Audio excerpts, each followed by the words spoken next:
रहे हैं, चर्चा की ओर आगे बढ़ रहे हैं। तो आज का जो विषय है, तर्कों से परे है आत्मज्ञान। वितर्क आत्मज्ञानम शिव सूत्र है। यह शिव सूत्र क्या कहता है?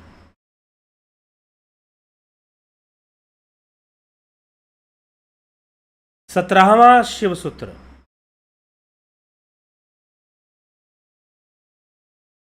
सत्रहवां शिव सूत्र क्या कह रहा है? 16वां शिव सूत्र क्या कहता है, जिस पर हमने कल चर्चा की थी? पशु शक्ति के ऊपर। पशु शक्ति के ऊपर हमने कल चर्चा की थी कि पशु शक्ति क्या है? जो बांधने वाली शक्ति है, जो पाश है, जो माया में बांधने वाली शक्ति है, जो पाश है। पाश मतलब जंजीर, पाश मतलब बंधन, बांधने वाली चीज। जो पाश की शक्ति है वही पशु शक्ति है।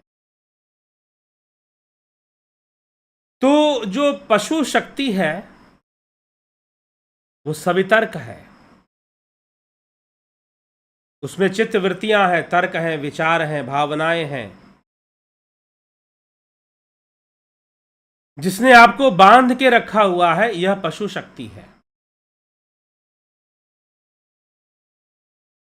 ठीक है।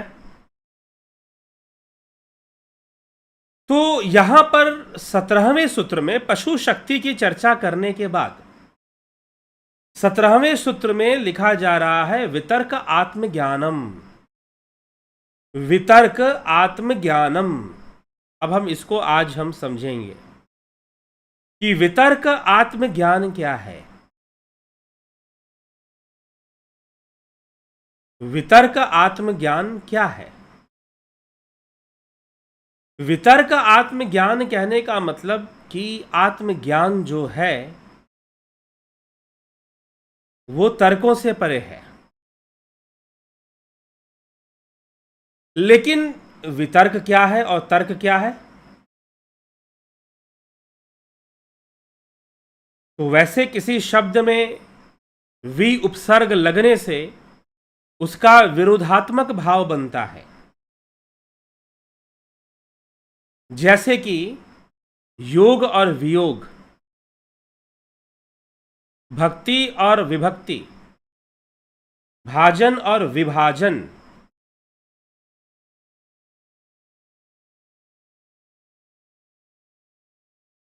ठीक। तो इस प्रकार से अर्थ निकलता है। तो वितर्क का अर्थ यहां पर तर्कों के निरोध से है कि जो आत्मज्ञान है वो तर्कों से परे है। अब तर्कों से परे होने का मतलब क्या है?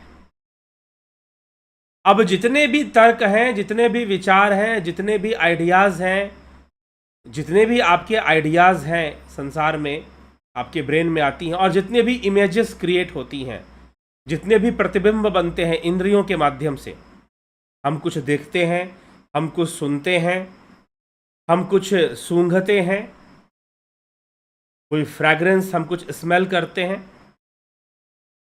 हम कुछ स्वाद लेते हैं, टेस्ट करते हैं, हम कुछ फील करते हैं अपने टच से, स्किन से, स्किन टच से हम कुछ फील करते हैं। तो ये जितनी भी चीजें हैं हमारे चित्त में एक इमेज को फॉर्म करती हैं।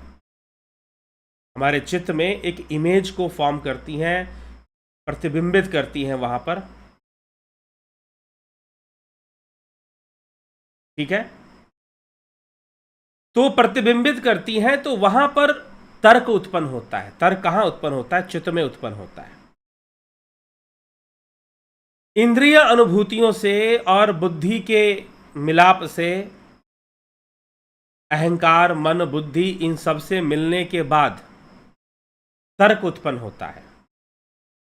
लेकिन इसकी निर्भरता इंद्रिय अनुभूति पर है। इसकी निर्भरता कहां पर है? तो इसकी निर्भरता इंद्रिय अनुभूति पर है, सेंसुअल परसेप्शन पर है। अब इंद्रियां जो देखती हैं, क्या वो सत्य देखती हैं? वो भी सत्य नहीं देखती हैं। इंद्रियां जो देखती हैं वो भी सत्य नहीं देखती हैं। इंद्रियां अपने अनुसार ही चीजों का अनुभव करती हैं, जैसी उनकी अनुभव करने की क्षमता है। जिस क्षेत्र में, जिस तन्मात्रा के साथ वो जुड़ी रहती हैं, रूप, रस, गंध, स्पर्श और शब्द, ये तन्मात्राएं हैं। पंच तन्मात्राओं से इंद्रियां जुड़ी रहती हैं और उन्हीं के रूप में वो सारी अनुभूतियां लेती हैं। हाँ, अगर कोई छठी इंद्री होती तो वो अलग तरीके से भी अनुभव करती, सातवीं होती तो अलग तरीके से अनुभव करती। तो इंद्रियों की अपनी एक सीमा है, लेकिन यही इंद्रियां तर्क को उत्पन्न करती हैं, तर्क को उत्पन्न करती हैं चित्त के अंदर। तो इंद्रियों की जो अनुभूतियां हैं, इंद्रियों का जो कार्य है और इंद्रियों से प्राप्त जो ज्ञान है, वो सबका सब किसके अंदर है? तो उस चेतना के कारण ही तो है, उस चेतना के कारण ही है, उस चैतन्य के कारण ही है सब कुछ। इंद्रियों का क्रियाकलाप, मन बुद्धि का क्रियाकलाप, और फिर इंद्रियों के माध्यम से प्राप्त होने वाला जो सांसारिक ज्ञान है, जो मटेरियल नॉलेज है, भौतिक ज्ञान है, जो तर्क के रूप में उत्पन्न हो रहा है। जैसे कि हमने किसी वस्तु को देखा और उस वस्तु का प्रतिबिंब हमारे चित्त में बना, तो उसके अस्तित्व के पीछे भी हमारी चेतना है, हमारी चेतना है, उसी में बन रहा है। नहीं तो बिना चेतना के कोई भी वस्तु अनुभव में नहीं आ सकती है, अनुभव में नहीं लाई जा सकती। अगर आप इस संसार का अनुभव जिस रूप में कर रहे हैं और आपको लगता है कि ये संसार ऐसा ही है जैसा मैं देख रहा हूं, तो यह चेतना के कारण है।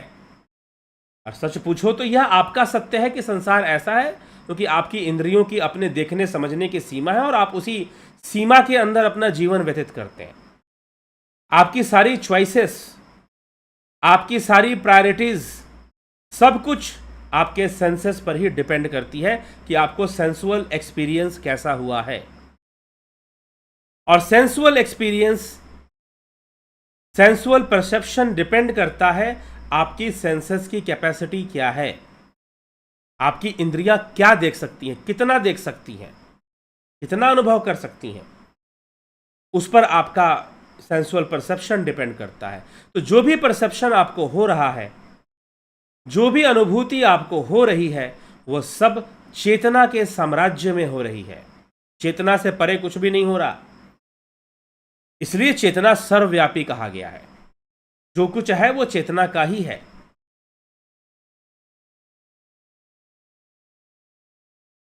ठीक है, यही बात हमको समझना कि इंद्रियों की जो अनुभूतियां हैं, जैसे कोई वस्तु है, अगर वो कठोर है, हम उसे छूते हैं, वो ठोस महसूस होती है, क्योंकि हमारी त्वचा ज्ञानेंद्रिय का काम करती है, वह ठोस वस्तु का अनुभव करती है। हो सकता है कि हमारी ये त्वचा इस प्रकार की ना हो, कुछ और बन जाए। जैसे मान लीजिए हमारा सूक्ष्म शरीर, तो वो उसके लिए कोई वस्तु ठोस नहीं है। फिर अगर उसे तलवार से काटोगे वो नहीं कटेगा। हाँ, इस फिजिकल बॉडी को काटोगे कटेगा, और एक्सपीरियंस भी होगा, दर्द भी होगा। वो दर्द कौन दे रहा है? इंद्रियां दे रही हैं। वह दर्द कौन दे रहा है? सेंसेस ही तो आपको पेन दे रहे हैं। आप जितने भी पेन और गेन ले रहे हो, थ्रू सेंसेस ले रहे हो। Therefore this world is sensual world।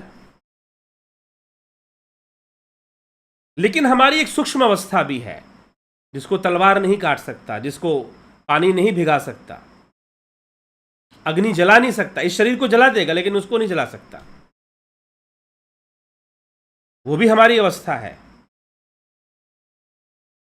वो सत्य है? सत्य तो वो भी नहीं है, वो भी चेतना के साम्राज्य में ही हो रहा है।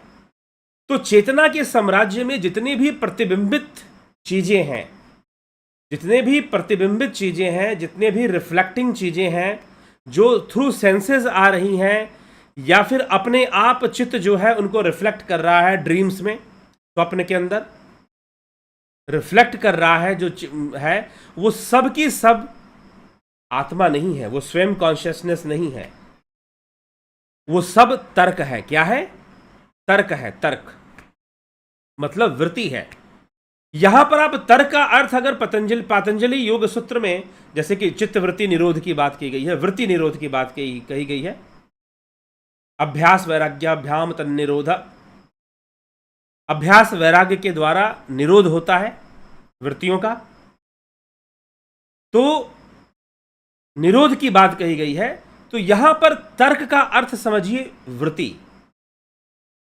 साधारण अगर आप पतंजलि योग सूत्र ज्यादा लोग पढ़ते हैं और ज्यादा उसके बारे में जानते हैं, तो यहां पर शिव सूत्र पढ़ने वाले, अध्ययन करने वाले कम लोग, संख्या कम लोगों की है। लेकिन इसमें जो गूढ़ रहस्य दिए गए हैं वो बहुत ही गूढ़ हैं और बहुत काम के हैं। और कुछ विशेषता शिव सूत्रों की ऐसी है जो मात्र शिव सूत्र में ही मिलती है, दूसरे ग्रंथों में वैसी विशेषता मुश्किल से मिल पाती है।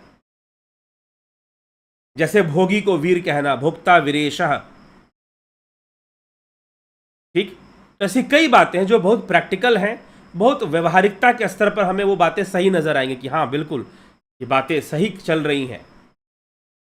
तो यहां पर वितर्क आत्मज्ञानम, जो आत्मज्ञान है, जो शिवो अहम का ज्ञान है, जो भैरवो अहम का ज्ञान है, वो आत्मज्ञान कब होता है? जब आप प्रतिबिंब को नहीं देखते, जब आप वृत्तियों में नहीं फंसते और अपनी चेतना में ही रहते हैं, अपने शुद्ध चेतना में रहते हैं। शुद्धावस्था में जब आप तर्कों का निरोध कर देंगे, जब आप चित्त वृत्ति का निरोध कर देंगे, तो आपकी चेतना शुद्धावस्था में, शुद्ध चेतना में आप अपनी ही अवस्थाओं के साक्षी बन जाएंगे। वो साक्षी अवस्था फिर आ जाएगी। आप देख पाएंगे कि आप चेतना के विभिन्न स्तरों पर कैसे चले जाते हैं, और कहीं पर आप स्वप्न का अनुभव करते हैं, कहीं निद्रा का, कहीं सुसुप्ति का, कहीं पर जागृत का। लेकिन वो अनुभव करता तो आप स्वयं ही हैं, तभी तो आपको स्मरण रहता है। जागृत अवस्था में जब आप सोकर उठते हैं तो आपको एक आनंद और उल्लास की अनुभूति होती है। वो क्यों होती है? क्योंकि आप खुद उसके अनुभव करता थे। आप स्वप्न देखते हैं, वो भी आपको याद रहता है, स्मरण रहता है। अब इसे स्वप्न क्यों कहते हैं? क्योंकि सारे प्रतिबिंब अपने आप में ही बनते हैं, बाहर से हम इनपुट नहीं लेते, क्योंकि इंद्रियां सो जाती हैं। जब हम निद्रा में होते हैं तो कौन सोता है? सारा शरीर तो काम कर रहा होता है, मन भी काम कर रहा होता है, लेकिन इंद्रियां सो जाती हैं। उस समय जो प्रतिबिंब पैदा होते हैं वो अपने ही भीतर, चित्त के अपनी ही वृत्तियों से उत्पन्न होने के कारण, और चित्त में ना जाने कितने जन्मों का डाटा है, तो अपने ही भीतर होने के कारण उसे हम स्वप्न भी कहते हैं, क्योंकि उसमें इंद्रियां जो है सहभागी नहीं बनती है। हाँ, इंद्रियों का सूक्ष्म स्तर वहां पर रहता है, लेकिन जो बाह्य इंद्रियां हैं, जो भी हम जागृत अवस्था में ले रहे हैं, ग्रहण कर रहे हैं, वो उस समय नहीं होता है। इनपुट उस समय बंद हो जाता है। तो उस समय अपने आप में जो चित्त के पास जो चीजें हैं वो क्रियाशीलता में बनी रहती हैं, और वो हमें स्वप्न में दिखनी शुरू हो जाती है कई तरीके से। वो एक अलग विषय पे हम चले जाएंगे अगर उसकी पूरी व्याख्या करेंगे तो ये संपूर्ण जो क्रियाकलाप है ये तर्कपूर्ण है, इसमें तर्क है, इसमें वृत्ति है। लेकिन जो आत्मज्ञान है वह वितर्क है। या तो जो भावना आत्मज्ञान की आती है वही सबसे बड़ा तर्क है, विशेष तर्क है, इसलिए भी वितर्क कहते हैं। नहीं तो वो तर्क का विरोधी तत्व है, वहां कोई तर्क नहीं है, वहां कोई प्रतिबिंब नहीं है, वहां पर शुद्धावस्था है। ठीक है, वहां पर शुद्धावस्था है, प्योर कॉन्शियसनेस है। तो प्योर कॉन्शियसनेस को रियलाइज करना या प्योर कॉन्शियसनेस में स्थित होना, रियलाइज करने वाली बात नहीं है। कोई रियलाइज करने का मतलब कई बार लोग ऐसा समझ लेते हैं कि हमें आत्मज्ञान होगा मतलब हम आत्मा का साक्षात्कार, हम आत्मा को देख रहे हो। अरे जी नहीं, आप खुद ही तो आत्मा हो, कोई दूसरा थोड़ी ना है। आप ऐसी शून्य अवस्था में जाओगे, स्थिर अवस्था में जाओगे जहां कोई तर्क वितर्क नहीं, निर्वितर्क हो जाएगा, निर्विचार हो जाएगा, निर्विकल्प हो जाएगा। वैसी अवस्था का साक्षात्कार होकर जब आप वापस लौटोगे, फिर से तर्क वाली दुनिया में आओगे, तो आप तर्क दोगे कि हां मैंने आत्म अनुभूति की है।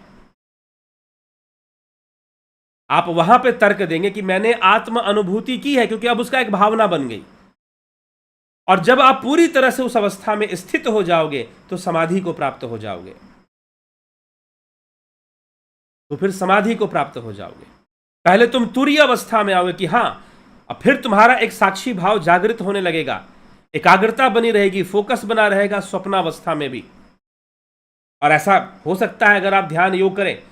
कल ही एक भाई साहब है, उन्होंने फोन किया, मुझे बताया कि मैं स्वप्न में भी अपने स्वप्नों को कंट्रोल कर लेता हूं, मैं अपने स्वप्नों को रोक लेता हूं कि मुझे ये नहीं देखना। मतलब मेरी एक चेतना स्वप्नावस्था में भी एक साक्षी भाव बना रहता है। जी हां, आप साक्षी होकर सारी चीजों का अनुभव करना शुरू कर देते हैं, सुषुप्ति का भी, स्वप्न का भी, जागृत का भी।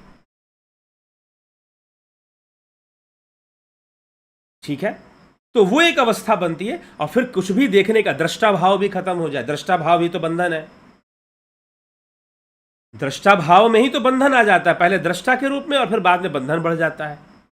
तो वो भी खत्म, जब योगी उस भावना को भी, अपने तुरिया को भी, तुरियातीत में चला जाता है, उसको भी जब वो खत्म करने लग जाता है तो समाधि की प्राप्ति उसे होने लग जाती है। तब वो अपने शुद्ध चेतना में ही रहता है, उसी में ही लीन रहता है। और उसी में लीन क्या रहना, वो कोई पराई वस्तु नहीं है, उसी में रहता है। जैसे कि मैं बिल्कुल शांत हो गया, मुझे कुछ नहीं करना, ना इंद्रियों से कुछ ग्रहण करना है, ना कोई विचार लेना है, ऐसी अवस्था में वो रहना लंबे समय तक शुरू कर देता है, अभ्यास करते करते, आगे बढ़ते बढ़ते। ठीक है, तो ये चीज फिर बननी शुरू होती है। तो अभ्यास वैराग्याभ्याम तन्निरोधा, अभ्यास वैराग्य का महत्व है, सिर्फ तर्कों का महत्व नहीं है कि इधर की बात हम उधर कर लेंगे, उधर की बात हम बुद्धि से उधर कर लेंगे। ठीक है, तो एक ही साक्षी होता है, एक ही अनुभव करता है, जो कि जागृत में भी है, स्वप्न में भी है, सुषुप्ति में भी है, और वही तुरिया में हो जाता है। तो आत्मज्ञान की अवस्था बनती है। तो आत्मज्ञान को वितर्क कहा, तर्कों से परे, जो तर्क का विरोध, इसी को विज्ञान बोलते हैं। विज्ञान की चर्चा भी शिव सूत्र में हुई है, श्रीमद् भगवद गीता में भी होती है। विज्ञान, ज्ञान ही तो बंधन है। शिव सूत्र का प्रारंभ ही इसी बात से होता है कि ज्ञान ही बंधन है। कौन सा ज्ञान? इंद्रियों से प्राप्त ज्ञान, सेंसुअल वर्ल्ड का जो परसेप्शन है, वो हमारे साधना और हमारे समाधि की अवस्था के लिए, आत्मज्ञान के लिए बंधन का काम करती है। जो सेंसुअल वर्ल्ड का जो परसेप्शन है, उसके लिए कहा जा रहा है। तो ज्ञान ही बंधन है। तो हमें इस बात को समझना है और अपने ध्यान योग को इस तरह से आगे बढ़ाना है। तो शिव सूत्र का यह जो सूत्र है, वितर्क आत्मज्ञानम, ये बहुत विशेष सूत्र है और बहुत बड़े रहस्य को प्रकट कर रहा है कि सभी तर्कों से, जो हमारे मन में, चित्त में जितने भी प्रतिबिंबित तर्क पैदा होते हैं, उन सबसे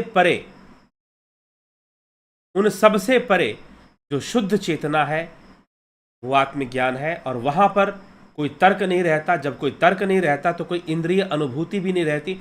वहां पर परम शून्य का अनुभव होता है, परमानंद का अनुभव होता है। इसी के लिए कहते हैं कि स्वामी विवेकानंद को एक बार ऐसी समाधि लगनी शुरू हुई, रामकृष्ण परमहंस ने उनको अपने पैर के अंगूठे से स्पर्श करके उनको उस अवस्था में ले गए। तो जब उस अवस्था में ले गए तो फिर उनको शून्य में वो लीन होने लगे। जब वापस आए तो उन्होंने गुरुदेव के चरण पकड़ के कहा कि मुझे उसी अवस्था में जाने दीजिए, मैं उधर ही रहना चाहता हूं। वो उस अवस्था का स्वाद मिल जाए तो ऐसा ही लगेगा कि काश हमेशा ही बना रहे, हमेशा ही हो जाए ऐसा। हाँ ठीक है, लेकिन फिर भी कई बार योगी के कर्म होते हैं जिसको उसे निभाने पड़ते हैं, उनका बंधन भी होता है। तो चलता रहता है संघर्ष, साधना चलती है, प्रयास चलता है। योगी का यही जीवन है। और निष्कामता भी आ जाती है, फिर वो समझ जाता है कि सब कुछ प्रारब्ध है और फिर उसको कोई फर्क भी नहीं पड़ता। योग रतो वा भोग रतो वा संग रतो वा संग विहीना, कोई फर्क नहीं पड़ता। संग में है, असंग में है, योग में है, भोग में है, सब बराबर है उसके लिए। Everything is equal. ऐसे इक्विलिब्रियम के स्टेट में वो चला जाता है, समभाव में चला जाता है। सुख दुखे समय कृत्वा लाभा लाभो जया जो, सम्यक अवस्था में चला जाता है, कुछ इस तरह से। तो वो निष्काम कर्म योगी हो जाते हैं। निष्काम रूप से वो सारे कर्म करते हैं, गृहस्थ में रहे चाहे जैसे रहे, ऐसा नहीं कि कोई बुद्ध की तरह कोई लिबास पहनेगा तभी जाकर सम्यक योगी कहलाएगा, जी नहीं। यहाँ पर समस्या यही है कि भाई दिखने का प्रचलन बहुत ज़्यादा है कि हम दिखें कि हम योगी हैं, साधु हैं। तो जो वास्तविक योग है, वास्तविक साधनाएं हैं, शायद मुझे लगता है कि उस चक्कर में बहुत कठिन हो जाएगा, औपचारिकताएं बहुत बढ़ जाती हैं। ठीक है, तो ये सब बातें, तो वितर्क आत्मज्ञानम, अगर आपको आत्मज्ञान की आवश्यकता है तो वितर्क अवस्था को प्राप्त करना पड़ेगा, तर्कों से परे जाना पड़ेगा, beyond emotions, beyond feelings, beyond. अब वृत्ति शब्द का कोई एग्जैक्ट ट्रांसलेशन मुझे इंग्लिश भाषा में नहीं ध्यान है, अगर होगा तो जरूर आप लोग बताइए। तो वृत्ति, वेव्स ऐसे कह देते हैं, वेव्स, वृत्ति को वेव्स भी कह देते हैं, वेव्स ऑफ माइंड। ठीक है, ऐसे भी वृत्ति को कह देते हैं। तो कोई वृत्ति नहीं होगी, वृत्ति निरोध हो जाएगा तो आत्मज्ञान हो जाएगा, शून्य अवस्था प्राप्त हो जाएगी, शुद्ध अवस्था, शुद्ध चेतना की अवस्था प्राप्त हो जाएगी। अब है वही, लेकिन हम उस अवस्था में नहीं है। तो वास्तव में आत्मज्ञान का मतलब ये नहीं कि आपको किसी चीज का ज्ञान हो रहा है, कोई दूसरी चीज नहीं है, आप एक अवस्था में जा रहे हैं। आत्मज्ञान होना मतलब आप एक ऐसी अवस्था में जा रहे हैं, जैसे कि हम स्वप्न में चले जाते हैं, सो जाते हैं तो हम एक अवस्था में चले जाते हैं। जब सुषुप्ति में है उस समय भी हमारी एक अवस्था है। तो आत्मज्ञान भी एक अवस्था है जहां पर शुद्ध चेतना है, जहां ना जागृत है, ना स्वप्न है, ना सुषुप्ति है, वो हायर लेवल ऑफ कॉन्शियसनेस है। ठीक है, तो आप उस अवस्था में फिर रहते हैं।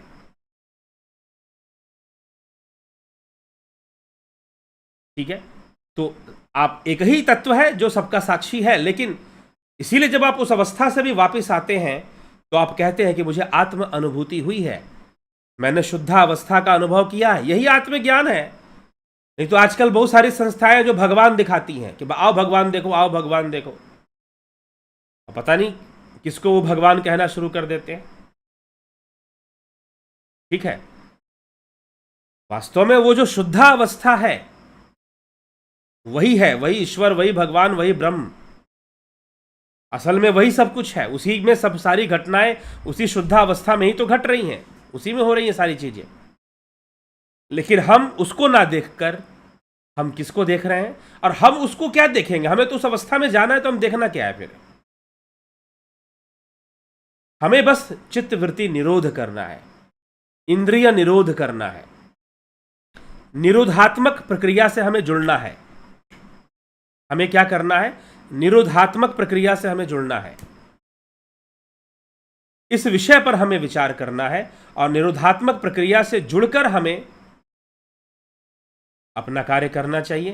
तो हम शुद्धावस्था का अनुभव कर पाएंगे, हम चैतन्य का अनुभव कर पाएंगे, हम परम चैतन्य का अनुभव कर पाएंगे, और हम खुद उस अवस्था में, परम चैतन्य की अवस्था में हम स्वयं रहेंगे।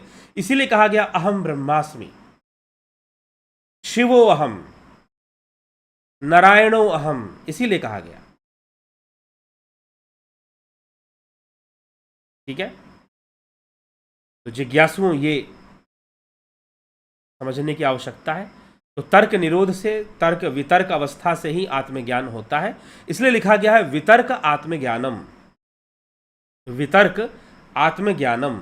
ये जो शिव सूत्र है 17वां शिव सूत्र है ये। तो वितर्क आत्मज्ञानम की चर्चा इसमें हमें मिल रही है। ठीक है, आगे चलिए देखते हैं आपके कमेंट्स। नवज्योतिनाथ जी, जगत नारायण, दयानंद जी, सविता नायक जी, बहुत अभिनंदन है। अमन कक्कर जी, गोविंद प्रसाद नीमा जी, माधुरी कोले जी, विष्णु चंद्र मौर्य जी, राम विलास जी, कन्हाई कुमार जी, एके त्यागी जी, उषा श्रीवास्तवा जी, श्वेता कुमारी जी, योगेंद्र पंडित जी, राजू पाल, सतीश मास्टर, स्मिता सावंत, रमेश पेशवानी। समय और मानव जीवन में क्या संबंध है? अरे भैया, समय और मानव जीवन में क्या संबंध है? मनुष्य काल के वशीभूत है। समय क्या है? काल है। एक सीमा तक जो है मनुष्य जीवन आपको प्राप्त है, निकल गया तो बहुत बड़ा मौका निकल गया योग करने का। इसीलिए मनुष्य जीवन की महिमा गाई गई है कि बड़े भाग्य मानुष तन पावा, सुर दुर्लभ सदग्रंथि गावा। देवताओं को भी दुर्लभ है मनुष्य जीवन। मनुष्य जीवन जो है देवताओं को भी दुर्लभ है, तो देवता भी इसकी याचना करते हैं।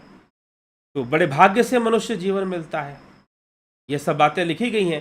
तो लेकिन वो काल के बंधन में है, और काल के बंधन में, समय के बंधन में है।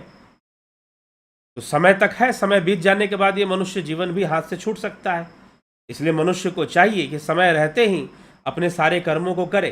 नहीं तो रावण को पछताना पड़ा कि भाई मैं बहुत अच्छे काम कर सकता था लेकिन मैं नहीं कर पाया, और अब मेरे पास समय नहीं, अब तो मेरी मृत्यु आ गई है।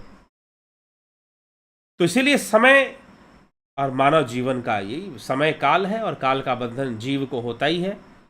परिवर्तन चलता रहता है तो काल भी चलता रहेगा। जहां कोई परिवर्तन नहीं है, जहां शुद्ध चेतना है, जहां आत्मज्ञान है, वहां कोई परिवर्तन तो होना ही नहीं है। जब कोई परिवर्तन वहां नहीं होना है तो वहां समय भी नहीं है, वो कालातीत अवस्था है। इसीलिए उस अवस्था को भावातीत, कालातीत ऐसे बताया जाता है। वो काल से परे है, समय से परे है, वहां समय का एग्जिस्टेंस ही नहीं है। क्योंकि समय का एग्जिस्टेंस तो वही होगा ना जहां चेंजेस होंगी, जहां रेट ऑफ चेंज होगा। और जहां कोई परिवर्तन ही नहीं आ रहा, वहां पर समय का होने का कोई मतलब नहीं है।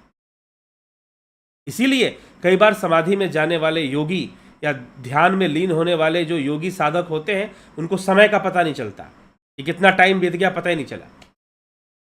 ऐसे होता है, ठीक है। तो ये संबंध है समय और मानव जीवन का। स्मिता सावंत, रमेश पेशवानी, कमलेश खैरनर, स्मिता सावंत जी, श्वेता राय सिन्हा जी, जोंती दत्ता, सुनिधि पाठक, ओम राज हेम्ब्रॉम, ओम नमः शिवाय, जय शिव शंकर, बम बम हरे, जय भोलेनाथ। जी हाँ, जय भोलेनाथ। भीखू कुचाड़िया जी, अभिनंदन है। कुछाड़िया मोहन रावत, हर हर महादेव। वीरेंद्र मिश्रा, योग टेक, एसपी सैनी जी, कालिंद्र सेठ जी, किरण शर्मा, चंद्रेश्वर पांडे जी, बहुत बहुत अभिनंदन आप सभी का, जिज्ञासुओं। तो बहुत बहुत आभार आप सभी का, आप जुड़े रहें। दिव्य सृजन चैनल है, बहुत समय से हम लोग आपस में एक दूसरे से जुड़े हैं, चर्चाएं करते जा रहे हैं। कई चर्चाएं हो चुकी, श्रीमद् भगवद गीता और जो है योग सूत्र और कई विषयों पर, शिव सूत्र पे चर्चा चल रही है। ये भी लंबी चर्चा चलने वाली है। अभी शिव सूत्र चलेगा, स्पंद कारिका चलेगा, प्रतिभिज्ञा हृदयम चलेगा। तो प्रतिभिज्ञा हृदयम तो बाद में भी कर लेंगे, लेकिन शिव सूत्र और स्पंद कारिका तो अभी साथ में चलेगा।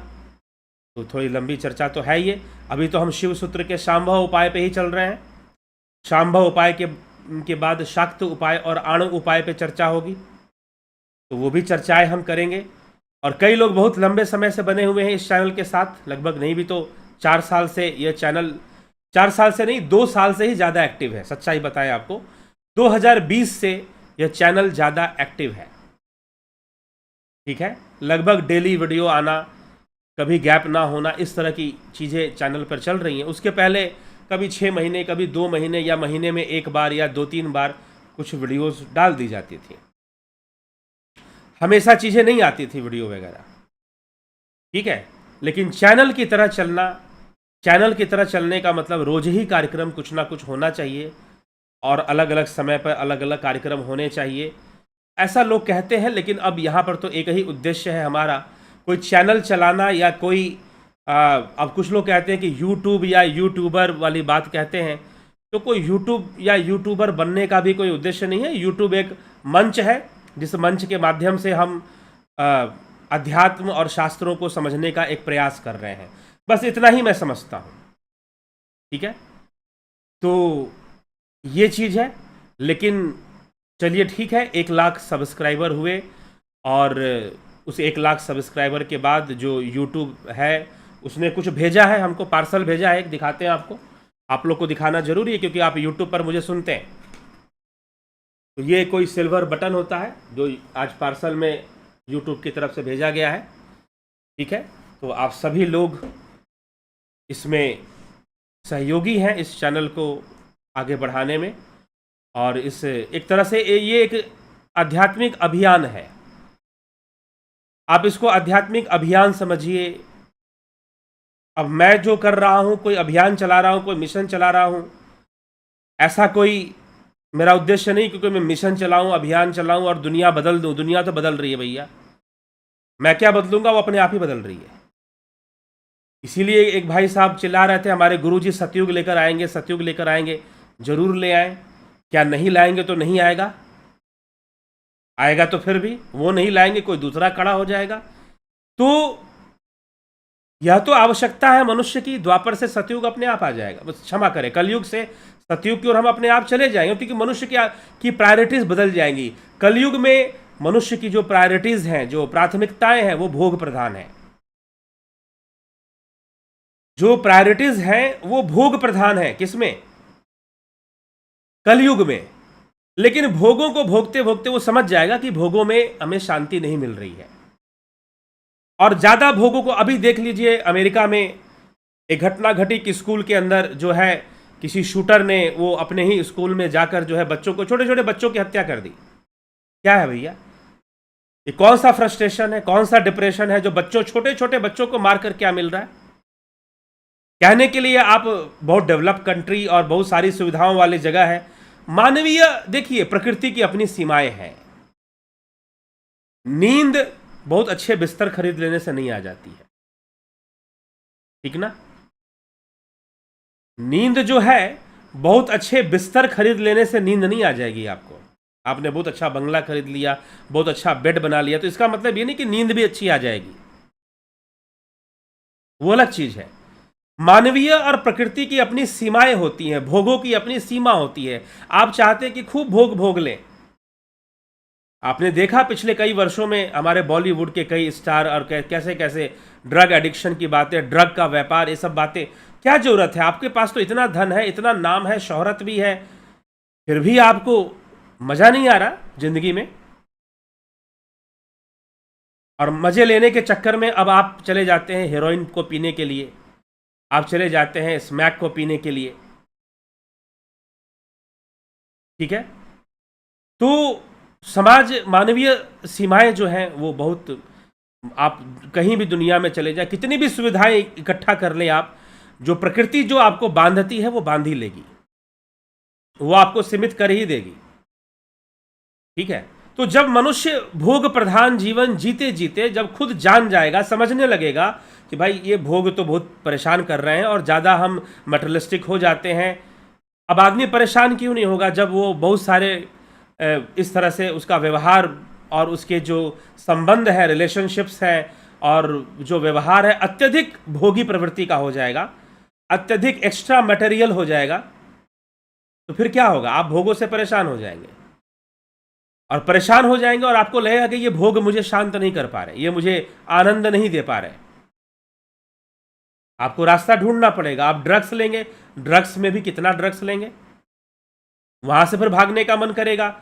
तो अंततः मनुष्य जाति के पास एक ही उपाय बचेगा कि वह अंतर्मुखी हो जाए, वो आत्मज्ञान की ओर आगे बढ़े, वो अध्यात्म की ओर आगे बढ़े, या उसकी निजी जरूरत पड़ जाएगी। ये कोई जबरदस्ती थोपने वाली बात नहीं है कि आप आध्यात्मिक बनिए, ठीक है ना, या आपको बनना चाहिए, जी नहीं, वो उसकी अपनी निजी, ये प्रोसेस में है, ये प्रक्रिया चल रही है, पूरी दुनिया में चल रही है। लोग अध्यात्म की तरफ जाने की कोशिश में लगे हुए, वो रास्ता ढूंढ रहे हैं, कहीं कुछ को मिल पा रहा है, कुछ को नहीं मिल पा रहा है। और इसमें निश्चय ही हमारा जो भारत है उसकी अगुवाई रहेगी, उसका लीडरशिप होगा सतयुग को लाने में। और जब वर्ल्ड की जो पॉपुलेशन है वो भोग प्रधान नहीं रह जाएगी, जब वो मटेरियल वर्ल्ड की ओर ज़्यादा ध्यान नहीं देंगे और आध्यात्मिक ज़्यादा होने लगेंगे, आध्यात्मिक मतलब आत्मा की ओर, स्पिरिचुअल वर्ड के कई अर्थ निकलते हैं, तो जो है आध्यात्मिक जब वो होने लगेंगे, जब उनकी यात्रा स्वयं की ओर होने लगेगी, आत्मा की ओर होने लगेगी, तो फिर अपने आप सतयुग आ जाएगा, क्योंकि उसमें फिर साधना करने वाले ज़्यादा लोग हो जाएंगे, पाप नहीं करेंगे लोग, भोग, क्योंकि पाप भी करते हैं, भोग के चक्कर में करते हैं, अधिक भोग करने के चक्कर में पाप भी कर देते हैं,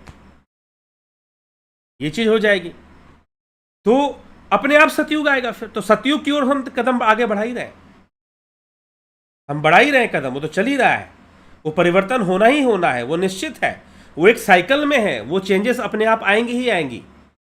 कंप्लीट ह्यूमन सोसाइटी जो है वो भोग प्रधान है अभी कलयुग में, लेकिन भोग प्रधानता खत्म हो जाएगी और अध्यात्म प्रधान बन जाएगा, और जैसे ही अध्यात्म प्रधान बन जाएगा, जैसा अध्यात्म प्रधान बन जाएगा, अपने आप सतयुग स्थापित हो जाएगा, ठीक है? तो इसके लिए मैं भी कुछ कर रहा हूं, तो कई बार मैं कहता हूं कि हाँ एक अभियान, लेकिन कोई अभियान, कोई मिशन, ऐसा कुछ चलाने का कोई उद्देश्य नहीं है मेरा। कि कोई मिशन चलाऊं और कोई क्रांति लेकर आऊं। ये प्रकृति अपने आप में क्रांतिकारी है। हाँ ठीक है, कर्म करना चाहिए उस चीज के प्रति जो हमें सही लगता है, आवश्यक लगता है। इसीलिए कई बार मैं कुछ ऐसी बातें करता हूं, कई बार मैं ये भी कहता हूं कि भाई मैं कोई गुरु वुरु नहीं हूं, ना मुझे गुरु जी कहा करें। मैं ऐसा भी बोलता हूं आपको यूट्यूब पर, क्योंकि आजकल आज के समय में जो गुरुओं का जो माहौल बना हुआ है उससे मैं बोलता हूं, और कई चीजें सामने आती रहती हैं, कई चीजें इस प्रकार से सामने आती रहती हैं। ठीक है, जहां पर इस तरह का चीजें दिखाई देती हैं, तो यह भी चीजें हैं थोड़ी सी, तो लोगों को सही समझ पैदा हो जीवन के विषय में, शास्त्रों के विषय में, और जो सूत्र दिए गए हैं। अब बहुत लोग बोलते हैं, कई सूत्रों को वो नहीं लेते हैं कि भाई इसको एक्सप्लेन करने की क्या जरूरत है, लेकिन वो जीवन संबंधी सूत्र होते। उपनिषदों में ऐसे कई श्लोक हैं जिनको कि काम सूत्र से जोड़कर देखा जाता है, या फिर उन्हें काम सूत्र में लिखा भी हुआ है उन श्लोकों को, लेकिन वो भी जीवन का एक पक्ष है। तो बेहतरीन जीवन हम जिए, एक संयम वाला जीवन जिए, हम भोग्य ना बने। हम भोग्य बन चुके हैं, भोग्य पदार्थ बन चुके हैं। हम भोजन को नहीं करते, भोजन खाना हमें खा जाता है। हम खाना नहीं खाते, हम भोगों को नहीं भोगते, भोग हमें भोग जाते हैं। इस अवस्था से हमें मुक्ति मिले और हम एक सच्चे भोगी बन पाए, और हम सही तरीके से हम अपना जीवन जी, क्योंकि अगर जीवन ही अच्छे से नहीं जी पाए तो मोक्ष कहाँ से मिलेगा। पहले तो अच्छे से जीवन ही जी पाओ। तो यह मुख्य बात है। तो इस तरह की ऐसी बातों को लेकर, इसलिए जीवन के हर पहलू को इस चैनल में लेने का प्रयास किया जाता है। हर पहलू को, कोई भी बात हो, किसी बात को ना कहने की जरूरत नहीं है। आप ये मत कहिए कि ये बात बेकार की बात है या वो बात नहीं। अगर वो जीवन से संबंधित है तो वो है, चाहे वो नकारात्मक रूप में हमारे सामने हो, वो है। ठीक है, तो इसीलिए उस सारी बातों को लेते हुए, समझते हुए, जीवन को कितना आसान हम बना सकते हैं, लाइफ को कितनी अच्छा हम बना सकते हैं अपने जीवन को, और इस दुनिया को हम कितना अच्छा बना सकते हैं, उस प्रयास में ही ये सारी चर्चाएं होती हैं और ये कार्यक्रम किया जाता है। कोई वीडियो क्रिएट करना या फिर वीडियो क्रिएटर या यूट्यूबर, ऐसे लोग कुछ लोग कहते हैं, उस तरह का बनना कोई उद्देश्य नहीं है। इसीलिए आप लोगों से जुड़ते भी हैं, आप लोगों से बातें भी करते हैं, आप लोगों से जा जाकर मिलते भी हैं। कई लोग हैं जो मुझसे मिल चुके हैं, आप लोगों में से कुछ मेरे पास आकर मिल चुके हैं, कुछ मैं आपके पास जाकर मिल चुका हूँ, आप लोगों के पास जाकर मैं मिल चुका हूँ। तो ऐसे कई लोग हैं, अभी भी मुझे कमेंट में ऐसे बहुत सारे नाम दिखाई दे रहे हैं जो मुझसे मिल चुके हैं। तो इसीलिए मिलते भी हैं फिर, क्योंकि कोई वीडियो बनाना तो उद्देश्य नहीं है। मिलना जुलना, आध्यात्मिक चर्चा करना और जीवन को बेहतर बनाना, इसकी का प्रयास करना, खुद के लिए भी दूसरों के लिए भी प्रयासरत। मैं अगर प्रयासरत हूँ, आप लोग को भी प्रयासरत रहना चाहिए। तो ये सारी चीज़ें हैं जो बातें समझ में आती हैं उसको लेकर। तो ठीक है, आदमी अपने काम धंधे में व्यस्त रहता है, बहुत सारा लंबा समय अपनी नौकरी करने में, कोई आर्मी में जॉब कर रहा है, कोई गवर्नमेंट जॉब कर रहा है, कोई प्राइवेट जॉब कर रहा है, और वो शिक्षा जो प्राइमरी एजुकेशन है हमारा, उसमें कहीं अध्यात्म नहीं होता, उसमें कहीं शास्त्रों की बातें नहीं होती हैं। यही तो कारण है कि ट्वेल्थ में फेल होने वाले लड़के या फिर लड़कियां आत्महत्याएं करती हैं। उनको कोई लाइफ गाइडेंस नहीं होती। उनको बस इतना सिखाया जाता है, बेटा जल्दी से तुम IIT कर लो, मेडिकल कर लो और खूब पैसा कमा के लाओ, लाखों रुपया कमा के लाओ, तुम्हारी नौकरी अमेरिका में लग जाए और डॉलर्स में कमा के लाओ। लेकिन जीवन कैसे जीना है, संबंध कैसे बनाने हैं, लाइफ में डिफरेंट स्टेजेस पर कैसे डिसीजन लेना है, ये कोई नहीं सिखाता। इसका कोई टीचिंग हमारे एजुकेशन सिस्टम में नहीं है। ठीक है, तो YouTube एक मंच है जिसके माध्यम से ये करने की कोशिश की जा रही है, बस इतना ही है। तो ठीक है, तो ये सिल्वर बटन का ऐसे एक आज पार्सल आया था, तो मैंने सोचा कि आप लोग YouTube के माध्यम से मुझसे जुड़े हुए, हाँ ऐसे भी कई लोग हैं जो YouTube के माध्यम से नहीं भी पहले से मुझे परिचित है, वो YouTube पर भी मुझे देखते हैं, और ऐसे भी लोग हैं जो YouTube से जुड़े और फिर मुझसे व्यक्तिगत रूप से भी बहुत अच्छे से जुड़ गए। ठीक है, कई लोग हैं ऐसे। तो जो है, तो सभी का इसमें एक सहयोग है, और यह एक मिशन है, और एक अभियान भी अपने आप अभियान का रूप धारण कर चुका है। तो हम बस चलते रहें, अपने कर्म करते रहें, इस सारी बातों को समझते हुए। और मैं जितना जानता हूँ, मैं सब कुछ जानता हूँ, ऐसा भी नहीं है। यह अध्यात्म तो बहुत बड़ा सागर है, और उसकी एक बूंद मात्र है जो भी हम यहाँ पे चर्चा कर रहे हैं। तो लेकिन वो बूंद भी बड़ी महंगी है, वो भी आसानी से नहीं मिलती है। तो ये चीज़ है, लेकिन है वो बूंद मात्र ही। हम कोशिश करें अपने जीवन को सुधारें और दूसरों के जीवन को सुधारने में कितना हम खुद खड़े हो सकते हैं उसका हम प्रयास करें। ठीक है, तो मिलजुल कर मित्रतापूर्वक व्यवहार के साथ, कोई ऐसा नहीं कि मैं बहुत बड़ा गुरु हो गया और आप कोई शिष्य हो गए, तो ऐसी कोई बात नहीं है। हाँ, एक अपना भाईचारे के साथ जो है हमें चलना चाहिए। आपको अगर कुछ समझ में आ जाता है तो आप दूसरों को समझा दिया करो। कई बार लोग यहाँ पे प्रश्न करते हैं, उनसे मुझे कई बातें समझ में आ जाती हैं। ठीक है, तो यह भी इस प्रकार से चीज़ें आगे बढ़ती रहती हैं, चलती रहती हैं, और इसी तरह से चलना है। जीवन को सरल बनाना है और दूसरों के लिए भी जीवन को सरल बनाना है। बहुत ज़रूरत है इस चीज़ की, युवाओं को बहुत ज़रूरत है। बहुत सारी घटनाएं घट रही हैं, बहुत सारे सुसाइड हो रहे हैं, आत्महत्याएं हो रही हैं, कोई खुद मर जा रहा है, कोई दूसरों को मार दे रहा है। अभी पीछे अमेरिका से जो घटना आई कि स्कूल के अंदर मार दिया गया है बच्चों को, इस तरह से छोटे छोटे बच्चों पर गोलियां बरसाने का क्या मतलब है? ठीक है, तो मानसिक विकृति है और सरकार की कमजोरी है कि भाई ऐसे बंदूकों को कैसे वो लीगल कर देते हैं जिससे लोग मर सकते हैं। तो ये सब भी चीज़ें हैं। तो इसलिए मनुष्य को आवश्यकता है कि वो स्वयं को जाने, अपने आप को। वो दुनिया एक्सप्लोर करने में लगा हुआ है। इस कंट्री में कुछ लोग टूरिस्ट बन के घूमते रहते हैं, चारों तरफ एक्सप्लोर करते हैं, बोलते हैं हम एक्सप्लोर कर रहे हैं। मुझे भी अच्छा लगता है कभी कभी एक्सप्लोर करना, लेकिन फिर भी बेवजह कहीं जाना तो नहीं अच्छा लगता। तो अपने आप को कब एक्सप्लोर करेंगे? हम स्वयं को एक्सप्लोर कब करेंगे? सेल्फ एक्सप्लोरेशन कब होगा, वो जरूरी है। तो यहां पर इस चैनल के माध्यम से सेल्फ एक्सप्लोरेशन पर ही फोकस किया जाता है। और जो हमारे शास्त्र हैं, मात्र पूरी दुनिया भर में रिलीजन के नाम पर जो किताबें हैं, वो आपको गॉड फियरिंग बना रही होंगी आपको। नहीं, वो एक है और उसकी बात को मानना है, जो लिख दिया गया उसका ऑर्डर है उसको मानो। सेल्फ एक्सप्लोरेशन की बातें नहीं है। आप जाके पढ़ लीजिए। जो दूसरे, जिनको हम धर्म की किताबें जो बोलते हैं, जिनको हम होली बुक्स बोलते हैं, सेल्फ एक्सप्लोरेशन की बात वो नहीं करते हैं। लेकिन हमारे शास्त्र हैं, विवेक चूड़ामणि है, पतंजलि योग सूत्र है, शिव सूत्र है। सेल्फ एक्सप्लोरेशन, अपने आप को ढूंढिए ना, अपने आप को एक्सप्लोर कीजिए। आपके भीतर क्या क्या चीजें हैं, आपका सिस्टम कैसे चल रहा है। फिजिकल वाला तो आप डॉक्टरी पढ़कर थोड़ा सा जान लेंगे। नेचुरोपैथी के कोर्स में भी हम लोग जो है डाइजेस्टिव सिस्टम, सर्कुलेटरी सिस्टम, ये सब बताया जाता है। लेकिन आपका माइंड जो सारा डिसीजन मेकिंग करता है, वो कैसे काम करता है? कोई विचार आपके ऊपर कैसे डोमिनेंट हो जाता है, कैसे आप किसी आवेश में, क्रोध में आ जाते हैं, कभी लोभ में आ जाते हैं, कभी काम में आ जाते हैं, कैसे होता है सारी चीजें। ये सिस्टम हमें कहां तक समझ में आता है? सेल्फ एक्सप्लोरेशन करना पड़ेगा। तो हमारे जो शास्त्र हैं वो सेल्फ एक्सप्लोरेशन की ओर हमें ध्यान देने के लिए कहते हैं, और उसी पे हम चर्चा करते हैं। शिव सूत्र, आज क्या चर्चा हुई? वितर्क आत्मज्ञानम, वही चर्चा हुई। तो जीवन को बेहतर बनाने का भरसक प्रयास इस चैनल के माध्यम से हो रहा है, किया जा रहा है।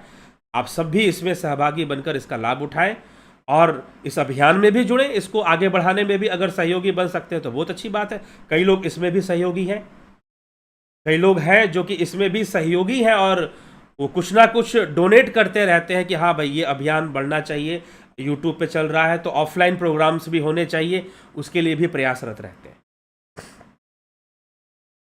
ठीक है, तो ये सब हमें, तो पूरा फोकस यहां पर सेल्फ एक्सप्लोरेशन पे है। कोई गॉड दिखाई देगा, आओ भगवान को देख लो, भगवान दिखा देते हैं, पाखंडी वाली बातें और इस तरह की जो बातें हैं वो यहां पर नहीं है। हाँ, आत्मा को जानो, स्वयं को जानो, आत्मज्ञान की ओर चलो, चेतना की ओर आगे बढ़ो, अपनी चेतना को जागृत करो, कॉन्शियस हो जाओ, पहले से अधिक कॉन्शियस होने की आवश्यकता है। तो ये सब चीज़ें हम यहाँ पर ज़्यादा इस बात को यहाँ पर बताया जाता है, इन्हीं सब चीज़ों पर फोकस किया जाता है। तो हमें इन्हीं सब चीज़ों पर फोकस करके हमें चलना चाहिए और समझ के चलना चाहिए, यही उद्देश्य है। और इसी अभियान में ये सिल्वर बटन तक पहुँचे हैं। निश्चय ही आप लोगों का सहयोग रहा तो गोल्डन बटन और पता नहीं क्या क्या प्लेटिनम डायमंड होता होगा, इतना मुझे पता नहीं, सुना है, सुनी बातें हैं, इसका ये भी सुनी ही बातें थी। तो चलिए ठीक है, विराम देंगे और कल जो है फिर हम लोग मिलते हैं 9 बजे शिव सूत्र की चर्चा को आगे बढ़ाते हुए। तो बहुत बहुत आभार आप सभी का। ठीक है, तो सविता नायक जी बहुत बहुत बधाई कह रही हैं। बहुत लोगों ने कमेंट कर दिया इस बीच में। ठीक, वीरेंद्र मिश्रा जी और कलेंद्र सेठ जी ओम तत्सत। किरण शर्मा जी, चंद्रेश्वर पांडे जी, जय श्री राम, अशोक रावल जी, वीरेंद्र मिश्रा जी, माँ राजेश्वरी जी, सविता नायक जी बहुत बहुत बधाई है। रमेश पेशवानी कॉन्ग्रेचुलेशंस। AK भट्ट जी बधाई हो सिल्वर बटन प्राप्त होने का, प्रणाम गुरु जी। गोविंद प्रसाद नीमा बहुत बहुत बधाई गुरुदेव। पंकज सोनी जी ओम। SP सनी जी, पूरे यूट्यूब पर दिव्य सर्जना जैसा चैनल नहीं है, बहुत अच्छी व्याख्या होती है, कॉन्ग्रेचुलेशंस। आपको भी बहुत बहुत बधाइयाँ आप सभी को। पवन कुमार गुप्ता जी, जय हिंदू राष्ट्र, जय हिंदू राष्ट्र जी पवन जी। और उत्कर्ष तिवारी जी, सरिता रंगरे जी, बिस्लाल बहादुर सिंह जी, अमन कक्कर जी, अरविंद बेरा, मनीष पटेल, संदीप मिश्रा, सबका जय श्री राम, जय श्री कृष्ण, ओम तत्सत। ठीक है, भारत माता की जय, सनातन धर्म की जय। तो चलिए इसी के साथ हम विराम देते हैं आज के इस व्याख्यान को। कल मिलते हैं 9 बजे लाइव चर्चा में। बहुत बहुत आभार आप सभी का।